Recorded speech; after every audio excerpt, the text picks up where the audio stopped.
Memiliki rumah tipe 6x12 seringkali dianggap terbatas dari segi ruang. Namun, dengan sedikit kreativitas dan perencanaan matang, kamu bisa menciptakan tambahan ruang fungsional tanpa perlu membangun lantai 2 secara penuh. Salah satu solusinya adalah dengan membuat lantai mezanin. Mezanin merupakan lantai setengah yang biasanya dibangun di atas ruang utama seperti ruang tamu atau dapur. Solusi ini tidak hanya menghemat ruang, tapi juga menambah nilai estetika rumah minimalis. Tapi sebelum kamu membangunnya, ada beberapa hal penting yang perlu kamu perhatikan. Hal pertama dan paling krusial adalah tinggi plafon. Rumah yang ingin dibuatkan mezanin harus memiliki tinggi minimal 4 meter, agar ruangan tetap terasa lapang dan tidak sumpek. Idealnya, ruang bawah dan atas masing-masing punya tinggi 2 meter agar tetap nyaman digunakan. Jika terlalu rendah, bukan hanya akan terlihat sempit, tapi juga bisa membahayakan kenyamanan dan sirkulasi udara. Oleh karena itu, pastikan struktur awal rumah memang memungkinkan dibuat mezanin. Setelah memastikan tinggi ruangan, kamu perlu memilih fungsi dan lokasi mezanin. Di rumah tipe 6x12, lokasi terbaik biasanya di atas ruang tamu atau dapur, karena area ini punya ruang vertikal yang paling longgar. Fungsi mezanin bisa kamu sesuaikan dengan kebutuhan. Bisa sebagai kamar tidur tambahan, ruang kerja, ruang baca, atau bahkan ruang ibadah.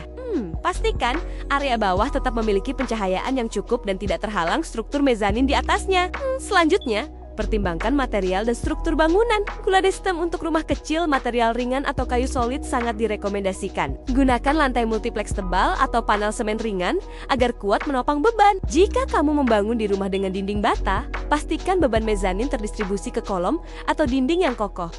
Perlu diingat bahwa meski mezanin terlihat simpel, beban strukturalnya tetap harus diperhitungkan secara serius. Sebagian berikutnya adalah memilih tangga yang sesuai.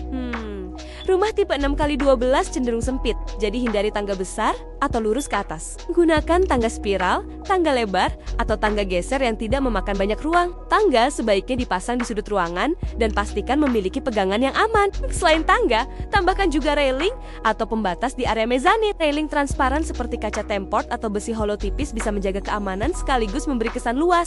Jangan lupakan sirkulasi udara dan pencahayaan. Tambahkan jendela tinggi atau skylight di bagian atap agar cahaya alami bisa masuk hingga ke lantai atas. Bila tidak memungkinkan, gunakan pencahayaan buatan seperti lampu LED strip atau downlight. Sirkulasi udara juga penting, jadi pastikan ada ventilasi atau exhaust fan agar ruangan mezanin tidak pengap, terutama jika digunakan untuk tidur. Secara desain, kamu bisa menggunakan warna-warna netral seperti putih, abu muda, atau beige agar ruangan terasa lebih terbuka. Gunakan furnitur multifungsi dan minimalis, misalnya kasur lantai, meja lipat, atau beanbag. Jangan penuhi ruang dengan barang yang tidak perlu. Karena kunci mezanin adalah memaksimalkan fungsi dalam ruang yang terbatas. Desain mezanin yang baik tidak hanya nyaman, tapi juga mampu menambah nilai estetika dan fungsional rumah secara keseluruhan. Terakhir, pertimbangkan juga biaya pembangunan. Untuk ukuran standar sekitar 2x3 meter. Kamu bisa membangun mezanin dengan kisaran biaya mulai dari 7 juta rupiah hingga 15 juta rupiah, gantung material, finishing, dan sistem tangganya. Ini jauh lebih hemat daripada membangun lantai 2 penuh. Tapi tetap konsultasikan dengan tukang berpengalaman atau arsitek agar struktur mezanin sesuai dengan kondisi rumahmu. Dengan perencanaan yang tepat, mezanin bisa menjadi solusi cerdas untuk rumah tipe 6x12. Tidak hanya menciptakan ruang tambahan, tapi juga meningkatkan kenyamanan dan gaya hidup modern di rumah minimalis. Ingin rumah kecilmu terasa luas tanpa renovasi besar-besaran? Mezanin adalah jawabannya.